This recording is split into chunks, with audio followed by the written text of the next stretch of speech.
요한복음 2장 1절로 11절입니다.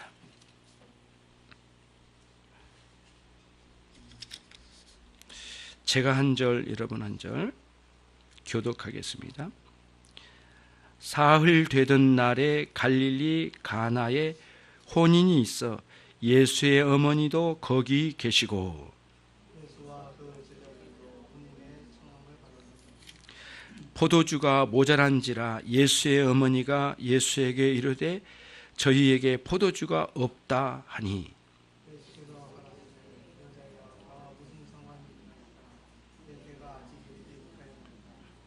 그 어머니가 하인들에게 이르되 너희에게 무슨 말씀을 하시든지 그대로 하라 하니라.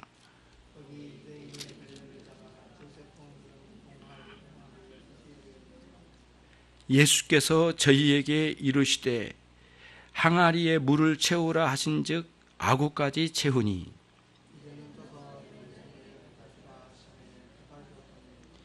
연회장은 물로 된 포도주를 맛보고 어디서 났는지 알지 못하되 물 떠온 하인들은 알더라. 연회장이 신랑을 불러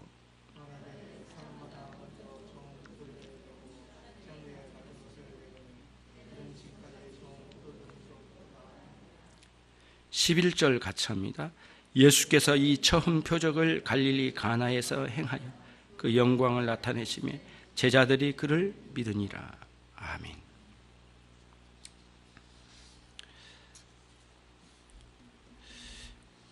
예수님의 첫 번째 기적을 행하심입니다. 왜 예수님은 첫 번째 이 기적을 어찌 보면 매우 사사롭고 어떻게 보면 다른 기적보다는 의미가 좀 낮은 것처럼 물로 포도주 만들어 예식장의 사람들을 여흥을 돋구는 수준으로 하신 것이 무슨 의미가 있을까? 어떤 면에서는 육적으로 즐겨 하는 것을 돕는 역할밖에 더 하지 않았는가라는 의문점이 들어요. 그래서 이 본문 갈릴리 가나 혼인잔치 이 자리에서 기적을 베푸신 주님의 이 첫 번째 기적은 어린이들의 동요 정도의 수준으로 부르는 그런 가사 정도에는 상당히 쉽고 즐겁게 사용될 수 있지만 우리들이 여기에서 큰 은혜의 의미, 구원의 의미나 각종 예수님이 인류 구원의 구원주로 오신 주님의 격에 좀 안 맞는 것 같은 느낌으로 이 기적이 조금은 의미가 떨어진 것 같은 느낌이 들어요. 그런데 요한 사도는 자기의 복음서, 이 요한복음서에서 이 말씀을, 이 기적을 매우 큰 의미를 부여해서 첫 번째 기적 기록에다 딱 두고는 첫 번째 표적이라고 아주 당당하고 큰 의미가 있는 것으로 우리에게 소개를 하고 있다는 것이 조금은 의아스럽고 좀 앞뒤가 잘 이해가 되지 않는 부분이 있습니다. 그래서 이 본문에 대해서 의문점이 여러 가지가 있을 수 있겠지만 첫 번째 의문점은 그겁니다. 여러분과 제가 공통으로 느끼는 부분이 왜 이렇게 별로 큰 의미 없을, 다시 말하면 물로 포도주 만들어 겨우 혼인잔치에 찾아오는 하객들에게 포도주 정도를 제공하는 것으로 이게 무슨 의미가 있겠는가라고 하는 그런 생각으로 이 본문을 낮게 취급하려고 하는 우리들의 육적인 생각들이 이 본문의 의미를 가로막는 경우가 꽤 많았다 이거죠. 그래서 그 문제를 먼저 그 의문점을 풀어내야만 할 것 같아요. 그래서 이 가나 혼인잔치 집에서 일어나고 있는 예수님의 첫 번째 표적, 물로 포도주 만드신 장면, 이 장면은 어떤 의미가 있을까의 문제예요. 이 문제를 첫 번째로 제기하신 분은 예수님의 육신의 어머니 마리아였어요. 예. 예수님의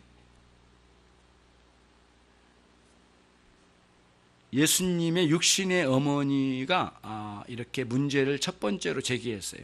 그래서 지금 여기에 포도주가 떨어졌다라고 하는 거죠. 그런 거죠. 문제가. 그러면 이제 포도주가 떨어지게 된다면 어떤 문제가 있을까 한번 생각을 해볼 필요가 있는데, 유대인들에게는 혼인잔치가 어느 정도 사는 사람에게는 일주일이 넘도록 혼인 예식을 진행한답니다. 예식은 있겠지만, 앞뒤에 있겠지만 그거는 잔치죠. 예. 우리가 장례식 잔치를 할 때, 잔치라네요. 장례식에 어떤 그 손님을 맞을 때, 장례식에서는 3일장을 주로 하면서 손님을 맞지 않습니까? 유대인들에게서는 혼례식을 일주일 동안 쭉 기간을 두고 사람들에게 알려서 그 잔치, 혼인식의 잔치에 초대를 해서 음식을 먹이고 여흥을 즐기는 것이 유대인들이래요. 유대인들에게 있어서는 혼인식이 굉장히 중대한 문제였대요. 첫 번째, 유대인의 조상이었던 아브라함이 자기 아들 이삭의 그 혼례식을 위하여 얼마나 많이, 혼례를 위하여, 혼인을 위하여 얼마나 많이 심혈을 기울였는지 여러분은 기억하고 계실 것 같아요.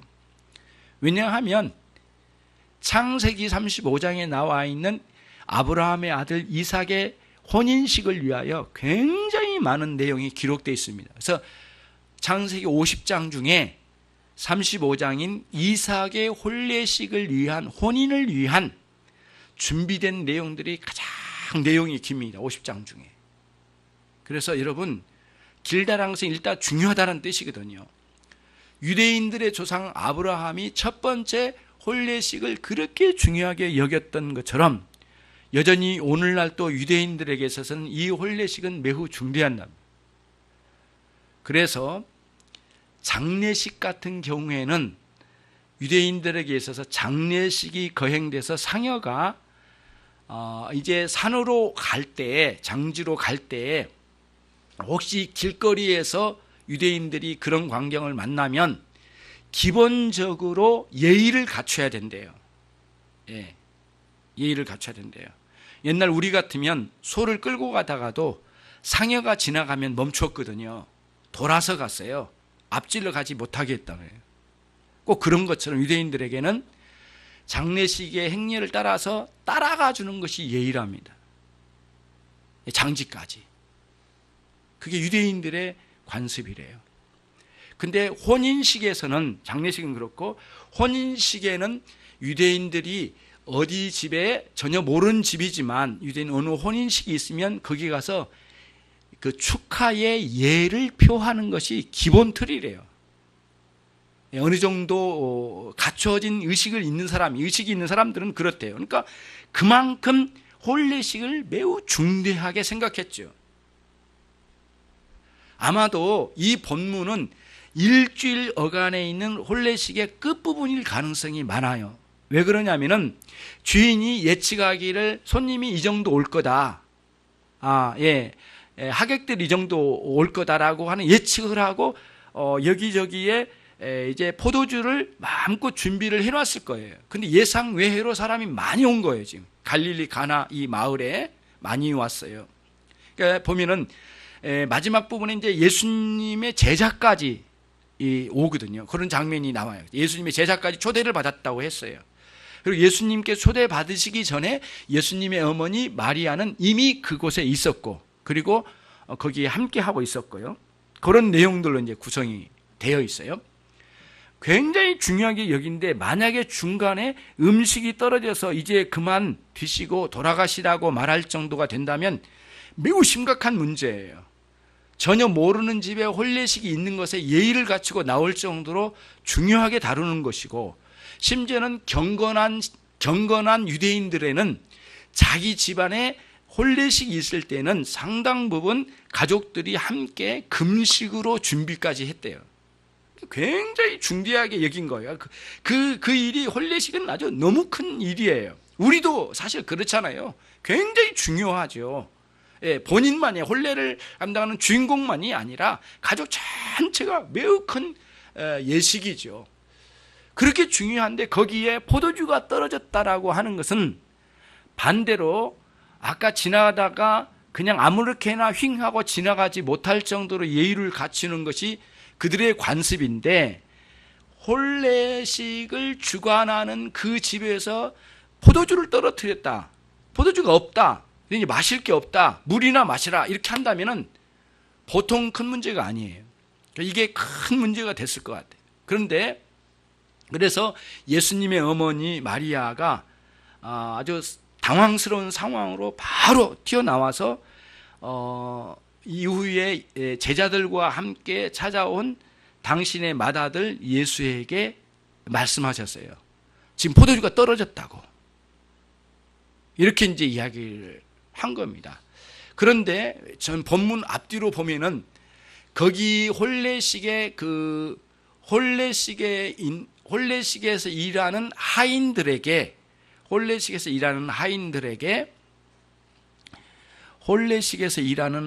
하인들에게 직접 지시하고 움직이게 하는 것을 볼 때에 아마도 마리아는 이 혼례식의 이 가정이 가까운 친척이었을 가능성이 많아요. 왜냐하면 이 잔치에 주관을 하고 있거든요. 거의 하인들 이렇게 해라 저렇게 해라 할 정도니까 그냥 친척이 아닌 것 같아요. 굉장히 가까운 친척이어서 이 잔치를 주관하는 데까지 나가고 있는 것 같아요. 거기까지 간 것 같아요. 그래서 이제 예수님이 직접 물어보고 하인들에게 이야기하고 있는 거죠. 예. 그런데 이제 이 문제가 이제 그런 내용에서 굉장히 중대한 혼례식이고 그런 의식 가운데 있어요. 그러나 우리는 피하지 못한 의문점이 있어요. 그럼에도 불구하고 인류 보편적으로 생각해 본다면 혼례식은 예수님의 인류 구원의 메시아로 오신 것에 비하면 이 혼례식은 일상적이고 일반적이고 각 가정에 사사로운 문제 아니겠냐고요. 예. 그렇기 때문에 어떻게 인류 구원의 메시아로 오신 주님이 적어도 하늘에서 필요하다면 불이라도 떨어뜨리거나 아니면 나라를 지배하고 있는 유대인들이 그렇게 바라고 있는 로마 병정을 한 방에 쓰러뜨리거나 아니면 모두 퇴각시켜서 로마로 다시 돌아가게 만들거나 엄청난 큰 일을 첫 번째 기적에다가 장식을 해야 되지 않을까라는 그런 의문이 드는 거예요. 근데 왜 이렇게 사사로운 문제에 개입하셔서 어떻게 보면 물로 포도주 만든 것, 이거는 너무너무 의미가 좀 낮은 수준이지 않을까라고 하는 그런 느낌이 드는 거죠. 거기에 대해서 요한 사도는 요한복음을 기록할 때에 첫 번째 표적이라고 매우 큰 의미를 부여해서 2장 예수님의 본격적 사역의 첫 번째 사역으로 딱 이 부분을 기록으로 남겨서 첫 표적이라고까지 표현하는 장면을 보면은 뭔가 요한 사도의 기록자의 의미에 있어서도 이것은 가벼운 기적이 아니구나라고 하는 것을 알 수가 있어요. 그렇죠? 그럼 무엇일까? 그런 의문이 드는데 요한복음이 21장으로 이루어져서 요한복음 전체 내용과 그리고 성경의 앞에 있는 구약성경의 전체 내용과 전체를 아울러서 보는 관점으로 볼 때에 포도주라고 하는 의미를 되찾아보면 상당히 이 본문이 어느 정도 의미를 좀 찾을 수 있고 우리가 좀 마음에 새길 수 있는 의미를 찾아낼 수가 있다 이거예요. 그래서 유대인들에게나 성경의 전체 흐름을 볼 때 포도주는 기본적으로 사람들에게 기쁨을 주는 하나의 중요한 매개체예요. 실제로 그런 역할을 했어요. 그래서 포도주를 유대인들은 때로는 물에다가 3분의 1로 타고 5분의 1로 타고 10분의 1로 타서 각각 분류를 해서 거기에 맞는 대로 이렇게 음용을 했다고 해요. 그 외에 우리가 보통 우리 사회에서는, 우리 문화에서는 술 취하면은 아주 부끄러운 행위잖아요. 술 취하고 흐느적거리고 그러면은 부끄러운 일이지 않습니까? 유대인들에게 있어서 술 취함의 상태에 부끄러운 상태로까지 가는 것은 독주를 마신 수준으로 봤어요. 거의 물과 섞이지 않는 내용으로 아주 독한 술을 독주로 분류를 하거든요. 그러니까 술 취하고 부끄러운 술 취하면 독주를 마신 수준으로 봤던 거예요. 그러니까 이 혼인잔치에 이 포도주를 마셔서 여흥을 누리도록 하는 것은 크게 부끄럽거나 유대인 사회에서 뭐 그 유대교의 신앙을 가지면서 어떻게 그런 술을 마시겠는가 이렇게까지 비난할 대상으로 여겨질 그런 본문은 아니에요. 우리에게는 굉장히 일반적으로 음용할 수 있는 그런 수준이라고 보는 거죠. 그러니까 그렇게 경건하신 예수님의 어머니 마리아도 포도주 떨어졌으니까 포도를 챙겨야 된다라고 이렇게 나와서 이야기하고 있잖아요. 예수님도 거기에서 이 포도주는 어떻게 술을 만들 수 있는가, 나같이 거룩한 메시아가, 이렇게 말씀하지 않으시고 거기에 이후에 7절에 보면은 항아리에 물을 채우라 말씀하시고 물로 포도주를 실제로 만드셨어요. 물로 포도주로 변화시켜 만들어 주셨어요. 그리고는 이후에 남은 그 잔치 기간을 이 예수님께서 만드신 물로 포도주 만드신 그 포도주로 충분히 여흥을 즐길 수 있도록 제공하셨어요. 여기까지 왔어요. 포도주는 기본적으로 사람들의 마음을 기쁘게 만들어내는 장면. 그래서 이 본문은 예수님께서 단순한 이 현재의 혼인잔치의 기적만 베풀고 그냥 나가신 게 아니라 이 기적을 통하여 이후 예수님께서 메시아로서 하실 수 있으시고 하시려고 하시는 근본적인 일을, 그 메시지를 여기 담아서 첫 번째 기적을 여기 베풀어 주셨어요. 그게 오늘 첫 번째 의문과 해답이에요. 그럼 뭐냐? 인간에게 기쁨 없는 인류를 향하여 구원하실 우리 주님이 포도주로 여흥을 즐기게 만드신 이 기적을 통하여 이후에 주님의 인류 구원의 역사를 통하여 각 사람들에게 영적인 여흥을 누릴 수 없는 죄 가운데 눌려있는 수많은 영혼들에게 구원의 은총을 통하여 남은 생에, 아니 영원토록 하나님으로 말미암아 그들에게 여흥, 기쁨, 즐거움, 영혼의 기쁨과 행복과 즐거움을 누릴 수 있도록 내가 이 인류에 구원의 은총을 내리리라 라고 하는 그런 강렬한 메시지를 첫 번째 기적 가운데 단순한 그 일회적 기적이 아니라 이후에 일어날 구원사역의 전체를 내다보는 표적으로 첫 기적을 베풀어 주셨다는 게 첫 번째 해답입니다. 이거 첫 번째 해답이에요. 그래서 본문을 육적인 수준으로만 본문을 보면은 물로 술 만들어서, 그래 술 만들어 사람들이 영 즐기다 노래나 하고 육적으로 놀다 가는 것에 그 도움 주다 가시는 주님, 이런 그림이 아니라 이 상황은 이후에 아담의 범죄 이후에 진정한 기쁨을 상실한 모든 인생들을 향한 우리 주님이 막중한 메시아의 사명을 가지고 오셔서 그들의 영혼에 기쁨을 회복하시려고 하는 위대한 역사를 우리 주님이 허락해 주셨다. 그 일을 위하여 여기 오셨다는 사실을 여기에 명백하게 첫 기적, 표적을 통하여 나타내 보여주신 것이에요. 시편 104편 15절에는 사람의 마음을 기쁘게 하는 것은 포도주라. 유대인들에게 3대 농작물 중에 하나가 포도입니다. 포도. 하나님이 유대인들을 가나안 땅으로 파송하여 보내실 때에는 뭐라고 하셨냐면 극상품 포도 열매를 맺게 하기 위하여 내가 보냈노라, 이 말씀까지 하셨어요. 그리고 이후에 그러지 못한 거예요. 너희는 어찌하여 극상품 포도 열매를 맺지 못하고 다 뭉그러지고 썩어지고 결국에는 스스로도 기쁨을 잃어버린 채로 완전히 망가진 채로 너희는 어찌하여 그렇게 됐느냐? 이렇게 하나님께서 반문하고 책망하신 게 이스라엘 역사의 교훈이에요. 항상 포도는 우리 인간들에게 기쁨을 제공해 줬어요. 그래서 사람들의 기쁨의 상징은 포도였어요. 포도. 사람들이 이 포도를 가지고 즐기는 것처럼 우리 하나님으로 말미암아 즐기는 신앙의 생활로 이끄시기 위하여 우리 주님 당신 자신 직접 포도가 되신 거예요. 그리고 실제로 3년 후에는 우리 주님 당신의 피를 포도주로 표현하여 나타내 주셔서 마시라고 말씀하심으로 진정한 영혼의 기쁨, 여흥을 일으키시는 위대한 역사는 당신의 피를 다 쏟으심으로 나타내실 거예요. 그 일을 위하여 오셨고 오늘 여기에 포도주 없음을 인하여 그거를 이루어 주시고 이후에 일어날 일을 이렇게 이루어지시라는 것을 말씀해 주셨어요.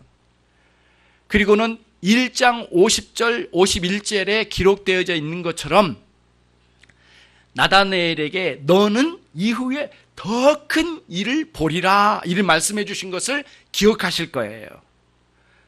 갈릴리 가나는 나다네엘의 고향집이에요. 마을이에요. 요한복음 21장 2절에 갈릴리 가나 사람 나다네엘 이렇게 표현해서 12제자 소개 중에 한 사람 나다네엘이 소개가 나와요. 다른 복음서에서는 바돌로메라고 됐다겠죠. 나다네엘이 바돌로메 같은 사람인데 이름이 달리지 왜 이름이 달리는지 알 수는 없지만 나다네엘의 고향 그리고 예수님 어머니의 친척집 그리고 나다네엘의 친구는 빌립 이 정도 그림을 그리면 굉장히 이 가나에서 일어난 이 위대한 주님의 이 사건은 단순히 어린이들 동요 정도에다 집어넣어서 노래 부를 만한 내용으로 물이 변하여 포도주 됐네 이런 노래 정도로만 멈추라고 주신 게 아니란 거죠. 위대한 구원의 사역. 예수님이 이렇게 말씀하신 거 똑같아. 그래 혼인잔치의 여흥이 멈춰버렸느냐. 사실은 너의 영혼의 여흥이 멈춘 거를 심각하게 생각하라. 혼인잔치의 기쁨 없음이 문제가 아니라 너의 영혼이 주님을 떠나고 하나님을 떠난 그 기쁨 없음이 얼마나 슬프고 동탄스러운 일인가.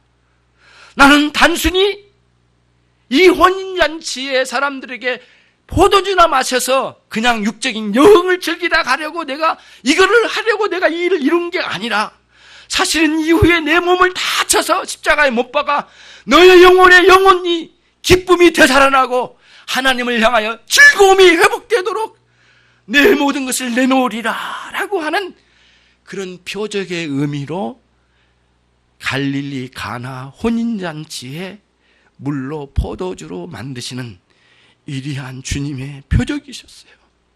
그래서 우리 마음은 주님의 그 크신 분이 왜 의미 없고 왜 사사로운 사역을 하셨을까? 첫 번째, 주님 대단하고 화려하고 모든 인류가 깜짝 놀랄 만한 막 하늘의 큰 현상, 불이 떨어지고 막 이런 현상으로 왜 안 하시고 예루살렘에 있는 신앙인들을 한 번에 뒤집을 수 있는 그런 기적을 왜 안 가지고 오시고 가나에 이름도 없고 전혀 초라하고 작은 시골 마을에 거기에 알려지지도 않고 본문도 그래요.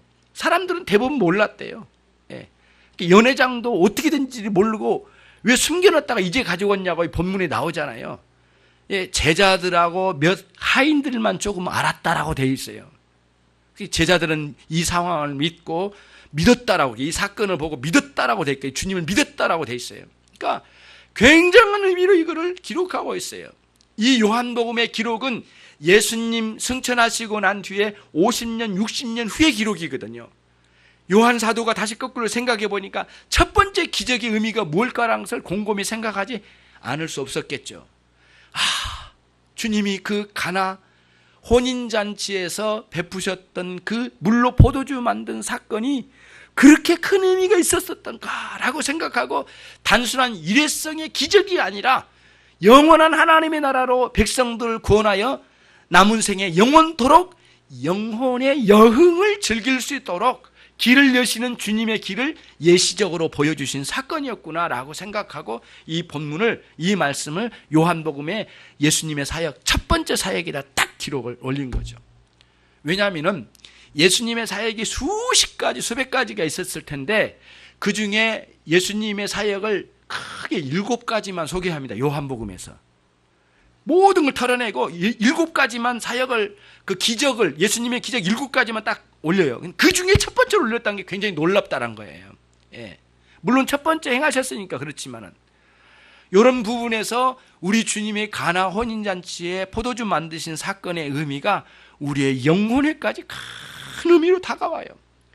주님의 피 흘리심이 여러분과 저의 영혼의 영원한 여흥을 위하여 즐거움을 어디서 이뤘습니까? 여러분의 기쁨을 어디서 이뤘습니까? 우리 주 예수 그리스도께서 회복해 주실 위대한 역사가 여러분 영혼과 가정과 교회와 여러분의 전 삶에 있기를 주님의 이름으로 축원합니다. 두 번째입니다. 두 번째 의무는 이겁니다. 3절에 있습니다. 3절과 4절입니다. 같이 한번 읽겠습니다.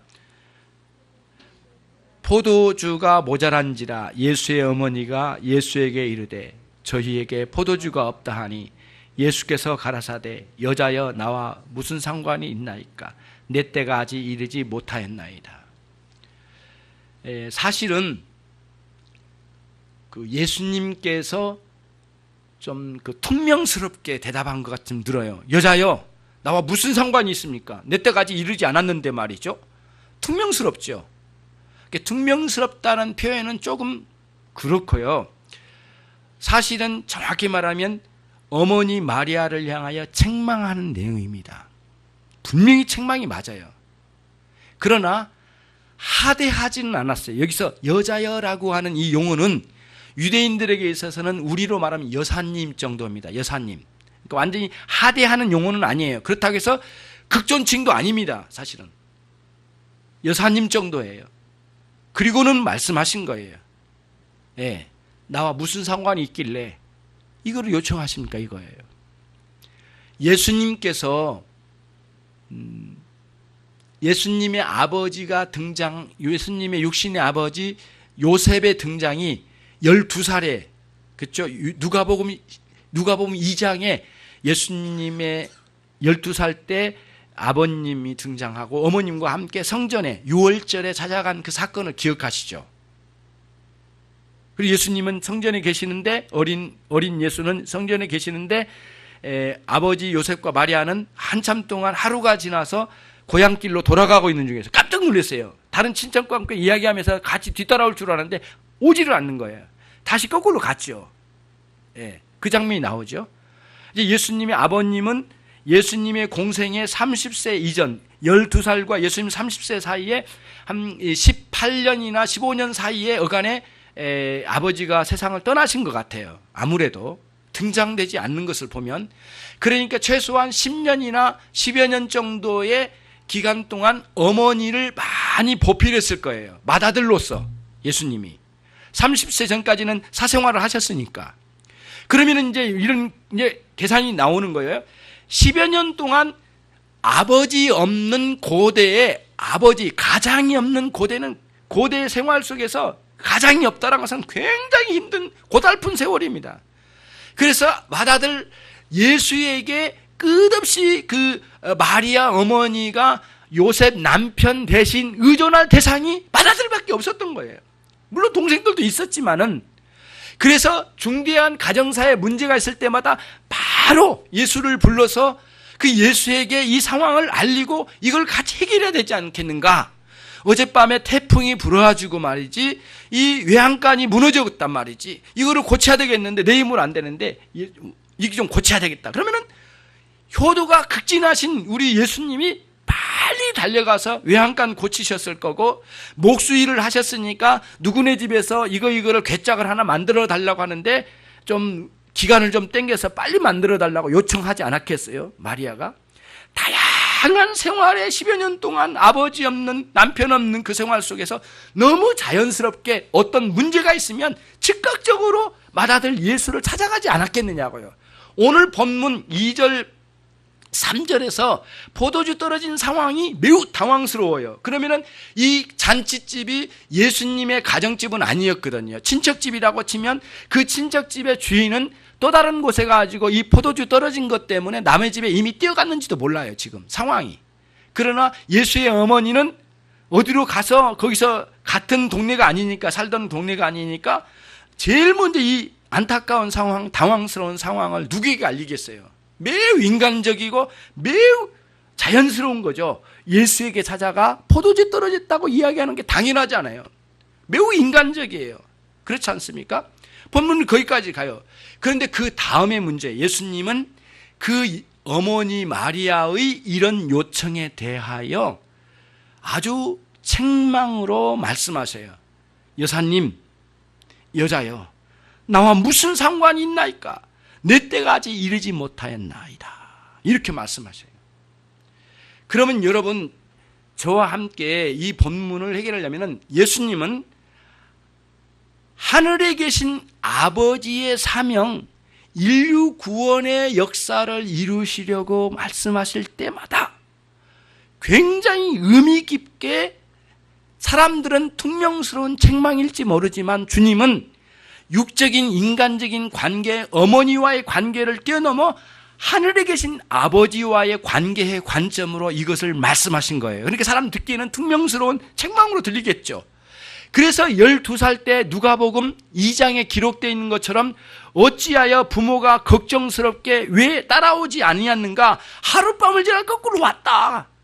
근데 예수여, 어찌하여 너는 여기에 머물러 있는가? 고향집으로 돌아가야 되지 않는가? 부모가 얼마나 걱정이 많았는가? 이렇게 이야기할 때에 예수님께서 하신 말씀이 이 본문하고 매우 분위기가 흡사해요. 어머니, 아버지, 어찌하여 아버지 집에 머물러 있는 것을 알지 못하였나이까? 내가 아버지 집에 머물러 있어야 할 것을 어찌 모르시나이까? 라고 죄송합니다 이렇게 말씀하지 않으시고 강렬하게, 오히려 반대로 책망하듯이 어린 12살 예수께서 말씀하신 장면이 나와요. 그 본 분위기가 이게 굉장히 흡사합니다. 이 본문이 오늘 또 책망하신 거예요. 그러니까 내가 유월절 명절에 여기 이 여호와 하나님 아버지 집 성전에 머물러 있음은 당연하지 않는가요? 왜? 나는 하늘에 계신 아버지의 아들로서 유월절 어린 양으로 언젠가는 유월절의 어린 양으로 희생되어 죽을 날이 오게 될 텐데 반드시 유월절 어린 양으로 나는 여기에 머물러 있어야 되는데 어찌하여 이거를 모르시나이까? 나중에 해석이 거꾸로 가면 그런 의미예요. 오늘 본문도 마찬가지죠. 어머니, 어찌하여 이것이 이 포도주 떨어진 것을 어찌하여 나게 말씀하십니까? 어머니는 육적인 관계로 나를 오늘 또 부르시고 맏아들로서 당연히 그렇게 말씀하시는지 모르지만 내게는 하늘에 계신 아버지의 관계 속에서 이루어야 할 인류 구원의 과업을 앞에 두고 있나이다. 그런데 그 일은 포도주를 흘려보내서 영혼들을 구원하는 위대한 역사, 다시 말하면 예수님 당신 자신의 피 흘려 인류 구원의 역사를 이루어야 될 때 아직은 아닙니다. 그런데 어찌하여 이 포도주와 나 사이의 관계를 이렇게 인간적으로 내게 요청하여 물으심은 무슨 뜻입니까? 나는 인간적인 관계의 포도주 없음을 해결해주는 그런 수준에서의 메시아 기적을 베푸는 위대한 사람, 그런 사람 아닙니다. 나는 하늘에 계신 아버지의 보내심을 받은 하늘 아버지시고 아버지의 아들이고 메시아로서 인류 구원을 위하여 나는 반드시 이 포도주를 사람들에게 베풀어야 될 때가 오는데 아직은 그때가 아닙니다. 그런 의미로 여기에 지금 예수님께서 말씀하고 계신 거예요. 그게 오늘 이 두 번째의 큰 의미가 담겨져 있는 거죠. 어머니에게 이제 이런 의미로 담겨져요. 어머니, 10여 년 전에 아버지 돌아가시고 동생들과 함께 고생한 우리의 나사렛 생활이 너무 고달팠죠. 어머니 맞아요. 내가 이날 이때까지 어머님을 위하여 단 한 번도 거르치지 않고 어머님께 효도하며 섬겨왔습니다. 어머니의 그 고생을 뒷바라지 하면서 내가 최선을 다했습니다. 그리고 그 일은 참으로 내게 행복한 세월이었죠. 어머니, 그러나 그 인간적인 관계에 멈출 수 없습니다. 나는 어머니의 아들로 멈춰있는 그런 사람으로 여기 있는 게 아니라 하늘에 계신 아버지께서 나를 여기 보내주셔서 어머니가 상상할 수 없는 구원의 은총을 이 인류 가운데 베풀기 위하여 내가 언젠가는 십자가에 매달려 지금 포도주 없다고 하는 이 상황이 아니라 인류의 사람들이 아담의 범죄로 말미암아 그 영혼 가운데 포도주 없음을 인하여 내가 통탄해하고 나는 내 피를 흘려 포도주를 흘려보내서 인류를 구원하고자 하는 위대한 역사를 앞에 두고 있나이다.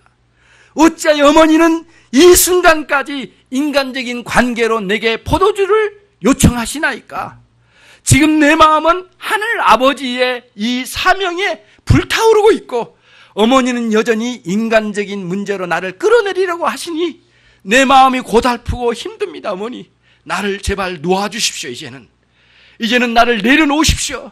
그리고 어머니, 육적인 관계도 매우 훌륭하고 이루었으면 나는 여기까지고 이후에 내가 이루어야 될 위대한 과업은 지금부터인데 이 제자들과 함께 복음을 온 산하에 전파하고 여기저기에 수많은 병인들을 낫게 하고 죽어가는 영혼들을 살리고 그리고 드디어는 십자가에 못 박혀 내 온몸의 피를 다 쏟아서 이 죄인들을 향하여 다 베풀게 될 이 혼인식의 수준의 포도주가 아니라 인류 구원의 은총을 위한 포도주를 흘리겠나이다. 어머니, 이 마음을 이해하시겠습니까? 어머니.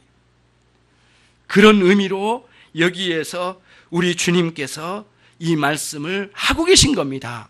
그러면은 사람들이 밖에서 육적으로 볼 때는 이 본문이 굉장히 퉁명스럽게 어머니에게 대답한 것 같고 예수님은 좀 버릇없는 말투로 막 하신 것 같기도 하고 그렇지만은 그런 의미가 여기에 응축되어 있다 이런 말씀이에요. 그러니까 주님의 인류 구원을 위한 타오르는 불길, 그 다음 어머니의 일반적이고 인간적 관계에서 예수님을 붙잡고자 하는 그런 인간적인 그런 욕구, 그리고 상황, 그게 필요, 그리고 일상적인 요구 이런 것들과 맞물려 가지고 예수님의 마음을 굉장히 괴롭게 거룩한 괴로움으로 불타게 만드는 상황이 이 상황입니다. 여러분과 제가 이 본문을 읽으면서 다른 기적보다는 좀 무시해도 되는 건가? 그리고 좀 의미가 없지는 않을까? 이렇게 생각했던 모든 생각들이 후회스럽죠. 오늘 본문을 통해서 주님의 큰 고뇌를 생각해요. 그리고 내 때가 아직 이르지 않았나이다. 고난받아 십자가에 매달려 완전하게 죽음을 통하여 인류 구원의 역사의 대업을 완성하실 때가 아직은 아닙니다. 이제 시작입니다. 라고 하는 의미로 계속해서 이 말씀을 이어가고 계신 거예요. 여러분, 이 본문을 읽으면서 아무래도 주님의 마음이 얼마나 아픈지 몰라, 이 부분이. 예. 그리고 요한복음 19장에 가시면 예수님께서 십자가에 달리셔서 7마디를 하셨는데요. 그 7마디 속에서 온몸이 찢겨지면서 피 흘려 거의 이제 운명하시기 직전에 요한 사도가 예수님의 어머니 마리아를 모시고 앞에 등장하게 됩니다. 그때 주님께서 거의 힘이 없는 상태로 말씀하셨어요. 여자여. 그리고 눈길을 돌려서 요한 사도를 눈길을 돌려서 아들이니이다. 여자여, 아들이니이다. 그리고는 요한 사도에게 어머니를 부탁한다는 의미의 내포된 내용으로 말씀하셔요. 주님은 십자가의 마지막 순간에도 육적인 관계의 어머니와 아들 사이의 고뇌를 그대로 승화시켜 나가셔요. 그럼에도 불구하고 완벽하게 인류 구원의 대업을 완성하신다. 이거예요. 그러니까 여러분과 제가 오늘 신앙생활을 하면서 첫 번째는 우리의 영혼의 여흥, 영적인 여흥, 영혼의 행복을 되찾는 일은 유일하게 예수 그리스도를 통하여 그분의 포도주를 받을 때만 가능해요. 그리고 그 포도주의 풍성함으로 누리셔야만 돼. 다시 말하면 예수 그리스도의 보혈의 피에 흡족히 젖어드는 사람들이 그 은혜를 누리게 될 거예요. 그래서 우리는 성찬식에 늘 그런 소망을 가지고 들어가는 거예요. 그리고 누리는 거예요. 그 성찬식을 가볍게 취급하지 말고 마음껏 우리는 주님의 은혜를 상상하며 묵상하며 우리가 주님의 포도주를 마음껏 마시고 남은 생의 여흥과 영원한 나라에서 주님과 함께 여흥을 즐길 수 있는 그리스도인들이라는 사실을 잊지 말아야 된다는 거 하나. 두 번째는 예수님은 이 인간적인 관계의 상황과 아들을 잃어버린, 아들이 십자가에 달리는 어머니의 고통과 또 인류 구원을 위한 구원 사업의, 구원 과업의 완성이라고 하는 십자가 이 두 개의 고통이 큰 충돌과 갈등과 아픔과 고뇌가 넘치는 예수님과 어머니 사이의 이 상황을 그대로 그려주고 있어요. 그거를 직접 목격한 사람이 요한 사도예요. 요한복음에 기록했어요. 여러분과 저에게 이 메시지를 전해주는 것이죠. 단 한 번도 여러분의 영혼의 일생에 그리스도께서 주신 포도주를 떨어뜨리지 아니하시고 마음껏 영혼의 여흥을 누리시는 그런 분들이 되시기를 주님의 이름으로 축원합니다. 기도하겠습니다.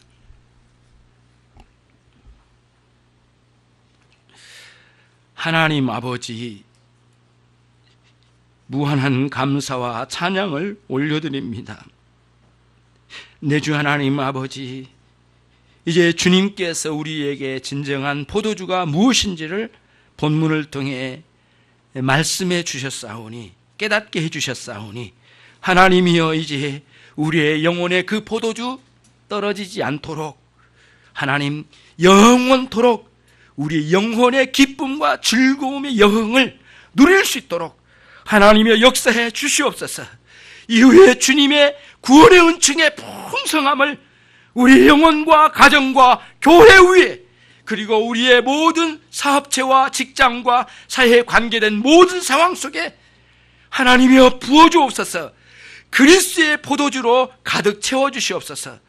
예수 그리스도의 이름으로 기도 올리옵나이다. 아멘.